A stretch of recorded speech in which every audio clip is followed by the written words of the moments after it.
My name is Patrick Alcedo, and I am a university professor at York University in the Department of Theatre, Dance, and Performance. I live in North York, Ontario.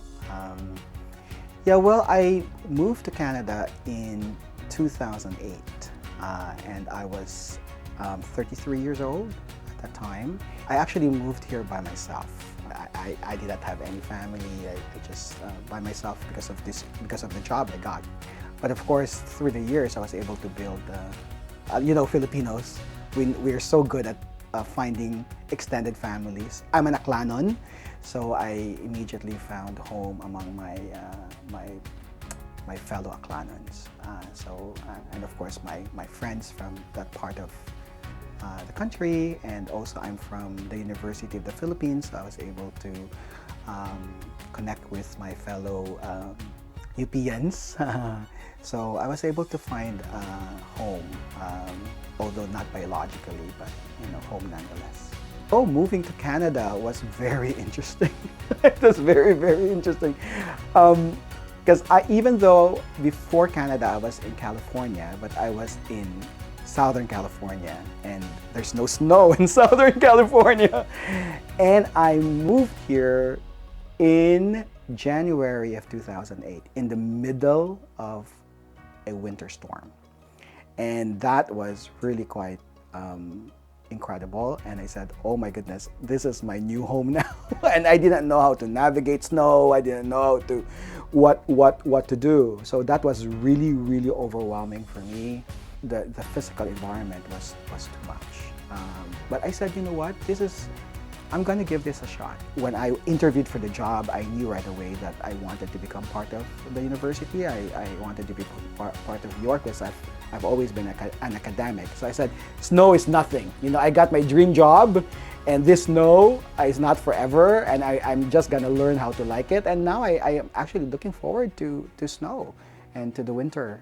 So I've overcome the challenge. So in the beginning, of course, it's difficult. I didn't know where to buy my rice. I didn't know where to buy my patis, I didn't know where to buy my groceries and stuff like that. That's very critical in your everyday life. But you just trust that that you're going to learn through time. And I did.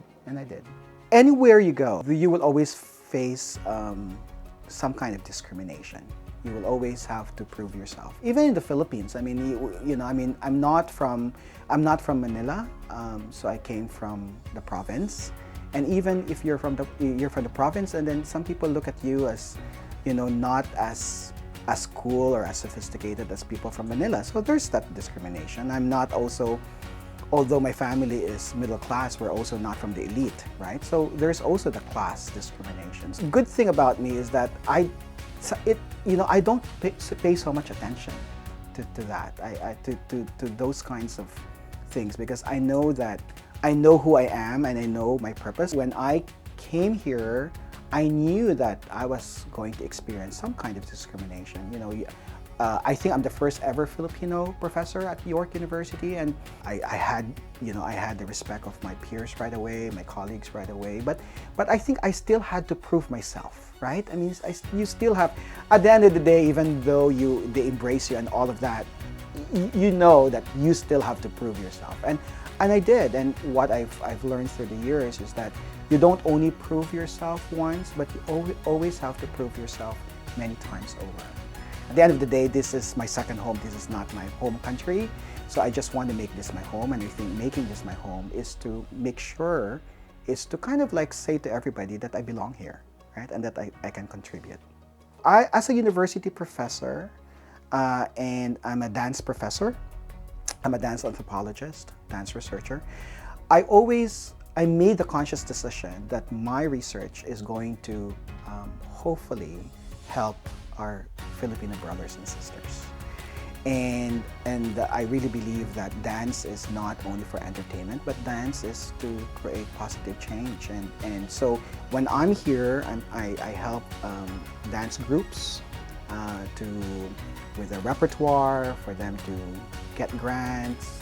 I help with the artistic side of things. I volunteer, And when I go home, where most of my research really, most of my work are in the Philippines, I decide to work with underprivileged communities. So my latest work, for example, is with the urban poor, with ballet dancers from the urban poor community, the children and at-risk youth. In my hometown of Aklan in Calibo, my work there was with underprivileged boxers and also with the indigenous atis or nigritos. So I think that is in my DNA, that I want my work to hopefully empower the powerless. I really, really believe in that. And I feel like I am fortunate and I'm privileged, and I just decided that it's my responsibility to pay forward. I'm a dance anthropologist, so my work intersects performance with culture, right? And my work for the past how many years since I joined York really has been grounded in documentary filmmaking. I fell in love with documentary filmmaking. And the reason is because documentary films are so powerful and they're so immediate. And I love telling stories. I was an English major in the Philippines, and I always loved literature. And I said, well, you know what? These are not all. I'm not saying that fiction is not important, but I said these are real stories of people who are struggling. And so my work has been, I think I've done around 10 films now, documentary films, and they all revolve around dance and social justice and hope for a better future through community work and so on and so forth. So that's really the heart or the DNA of my work.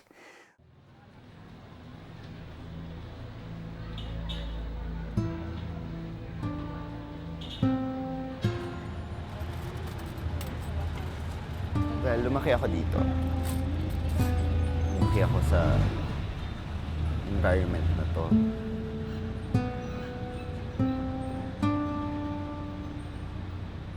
I mean, masaya naman ako sa buhay ko. Hindi naman ako naiinggit na maging mayaman whatsoever. Natutuwa akong galing ako sa hirap. Natutuwa ako na pinagdadaanan ko to. Kasi alam ko dito ako nag-grow. Dito ko mas nakikilala yung sarili ko.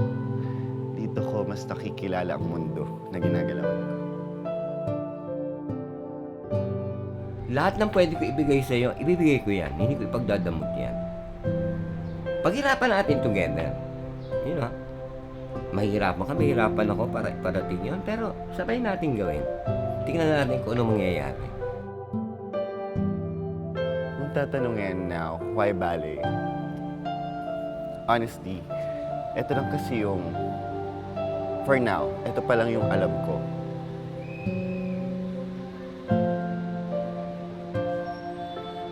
Ito pa lang yung alam ko.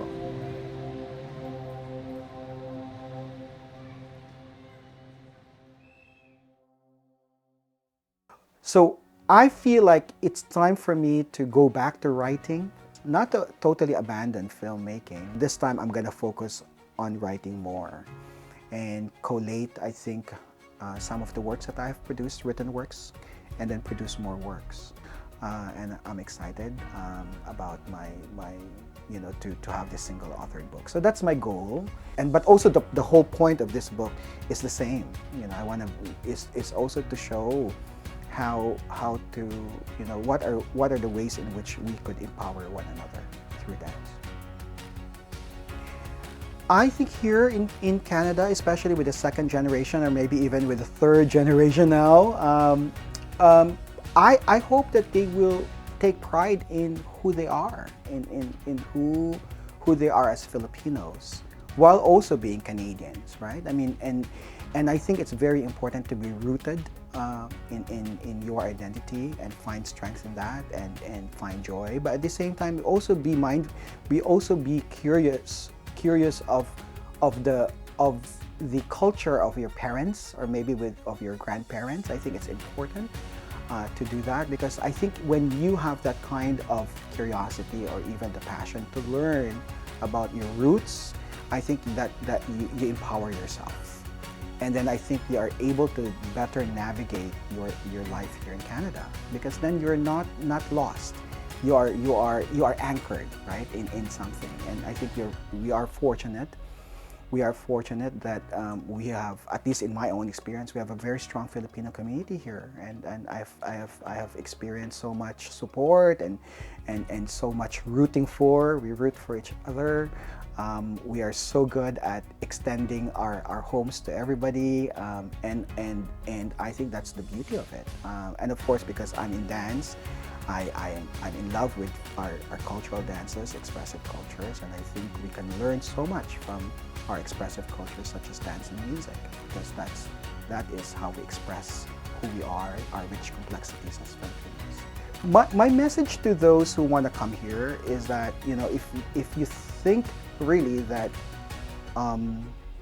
that Canada is for you and your family, go for it. Just go for it. But at the same time, I think you have to manage your expectations. I think you have to understand that, and I don't want to universalize, but I think it's true that when you move to a foreign place, it's inevitable that you will have to go through challenges. For me, if based on my own experience, it took around 2 years for me to be able to be comfortable. It doesn't happen overnight, right? I mean, and you also have to, what I say, you also have to curate, right? You have to also curate your needs, and those things take time. And I think you just have to be patient, and not only be patient, but have fun. I mean, it's like, wow, you know, you're like in a new place, and you know, my goodness, these are things that are so new for me. So rather than being daunted by things that are foreign, I think you just have to learn these things that are foreign as learning opportunities and ways to enrich yourself and your family if you're coming with your family. But I think, you know, Canada is a wonderful place. It is for me and my partner. But I think it is also how you make it as such, right? It's really up to you. Rooted, I like the word rooted because I made a conscious decision to be so. Like, I am in the diaspora, far from my home country, but I have decided for myself to be rooted, and rooted of course, in a symbolic way. Through culture, through relationships, right? Through community work. The second word that I have is groundedness, right? And also that's a decision for myself, because sometimes it's so easy for you to forget who you are. You know, I mean, Jose Rizal, I love Jose Rizal. He said, "Ang hindi marunong lumingon sa pinanggalingan, hindi makakarating sa paroroonan." Right? I mean, those people who do not know where they came from, it's very hard for them to forge ahead. So I think I've decided to just be grounded, and I think my life has been full of excitement. I mean, also challenges, excitement and challenges. I'm not trying to make it all Pacific and make it all rosy, but you know, it's exciting. I decided to tap into opportunities that are presented before me, and I think I think my life has been exciting, and I hope it will continue to be so. So yeah, since I am a dance scholar, I'm also a dance practitioner, specifically a Philippine folk dance lover. My favorite is tinikling, actually, which is really I love tinikling, and because it's not just the dance, but what it symbolizes. I think it symbolizes resiliency and also navigation. You know, I mean, for you to become a very good dancer of tinikling, you have to learn how to escape those clashing poles. And I think that's a metaphor for life, especially for an immigrant life. I think you have to learn how to escape those traps,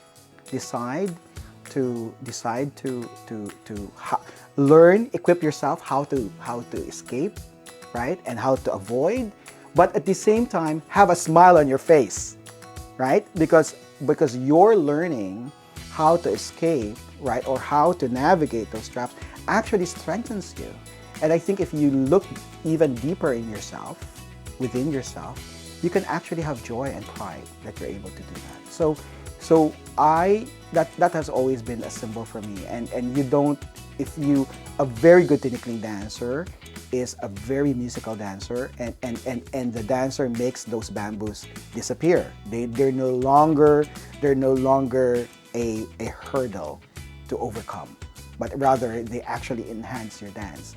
But that means training, that means equipping yourself, and that means your decision to really do it well. And I think that is a metaphor for how do you make good in to be an immigrant, and maybe not even an immigrant, in life. You don't have to come to Canada, right? I'm sure there are also ways that you also have to navigate challenges wherever you are in life. And how you navigate those challenges really tells who you are as a person, right? How do you face those challenges? And I've decided to face those challenges by making myself really ready, but at the same time being realistic, and then in the process have fun, right? Have fun and enjoy the process, right? And even grow with the process, right? Because learning does not happen overnight, right? I think learning is a lifetime.